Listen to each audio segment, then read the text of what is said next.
Assalamualaikum warahmatullahi wabarakatuh.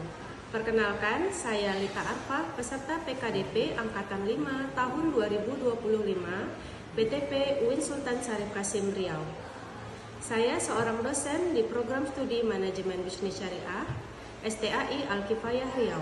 Pada video pembelajaran kali ini, saya akan menggunakan model Problem Based Learning dengan mata kuliah Manajemen Pemasaran dan materi periklanan dan promosi penjualan. Diharapkan dengan adanya problem based learning ini, mahasiswa akan aktif dalam mencari solusi serta permasalahan yang ada terkait dengan periklanan dan promosi penjualan. Selamat menyaksikan. Assalamualaikum warahmatullahi wabarakatuh. Waalaikumsalam warahmatullahi wabarakatuh.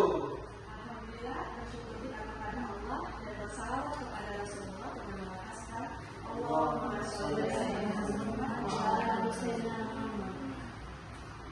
Baik, alhamdulillah hari ini kita bertemu lagi di mata kuliah Manajemen Pemasaran dengan materi periklanan dan promosi penjualan. Sebelum kita mulai, mari sama-sama kita baca basmalah. Bismillahirrahmanirrahim. Baik, apa kabar Ibu semua, sehat? Alhamdulillah, sehat. Alhamdulillah, luar biasa.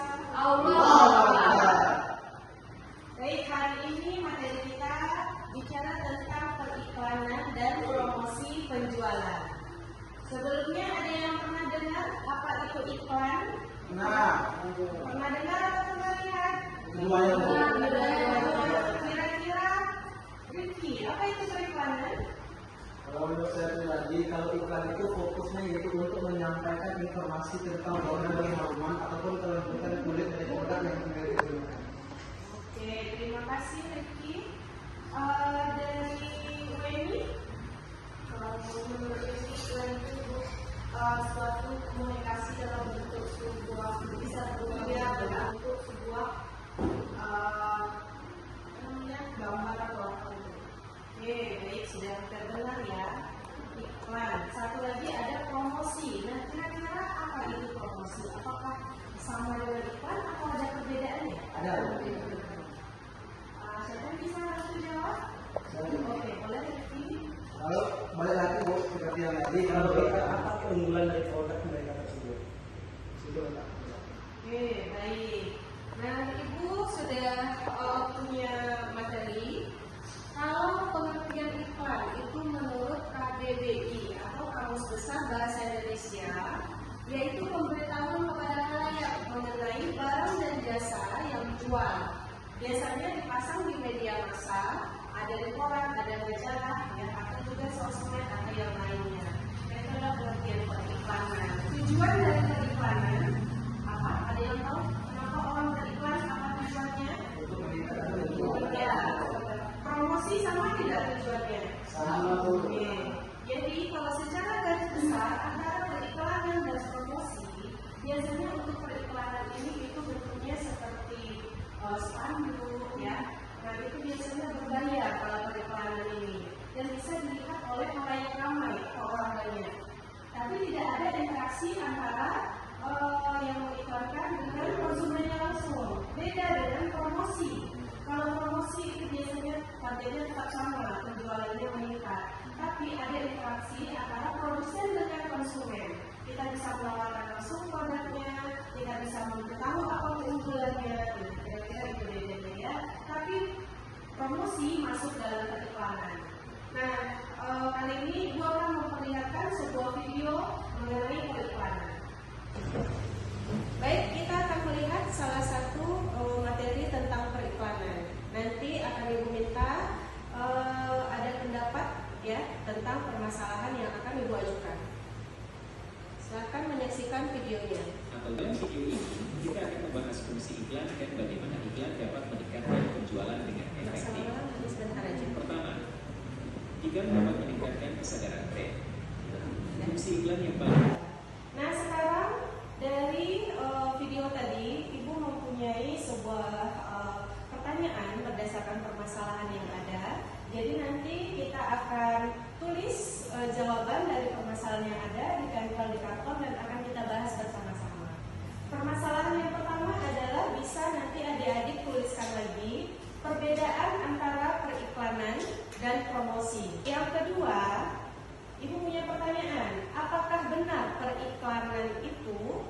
bisa meningkatkan penjualan, atau ada model atau metode lain yang bisa meningkatkan penjualan. Yang ketiga yang ingin kita bahas adalah untuk era digital saat ini, kira-kira selain periklanan, apalagi yang mempengaruhi penjualan? Jadi ada 3 pertanyaan, silahkan ditulis di kertas yang sudah disediakan, nanti ditempel dan akan kita bahas.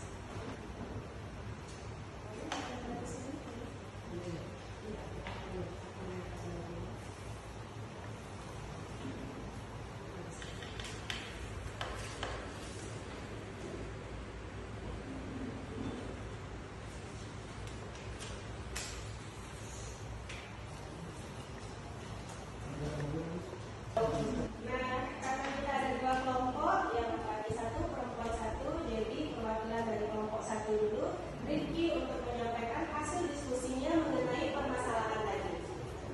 Boleh, kedua aku juga boleh. Teman-teman dan izin juga kepada ibu dosen, kami dari kelompok itu berinteraksi dengan konsumen, apakah itu live di media sosial atau di TikTok misalnya. Baik, dari hasil diskusi 2 kelompok tadi sudah bisa menyebutkan atau menjawab permasalahan-permasalahan yang ada mengenai periklanan. Dari 3 pertanyaan, kira-kira dari awal materi sampai diskusi tadi ada yang mau menyimpulkan? Mungkin dari kelompok 2, silakan. Baiklah, kesimpulan dari pemasaran atmosfer untuk membawakan promosi dan periklanan itu. Baik, terima kasih pada kelompok 2, Benny. Dari hasil diskusi kita tadi bahwa periklanan bukan satu-satunya cara untuk meningkatkan penjualan, tapi juga ada cara-cara lain. Tadi disebutkan oleh kelompok 1 dan kelompok 2 ada melalui exposure. Nah, kebetulan Ibu juga pernah meneliti penelitian terkait influence of janji jiwa Coffee brand image on consumer purchase decision, consumer psychology approach in Pekanbaru.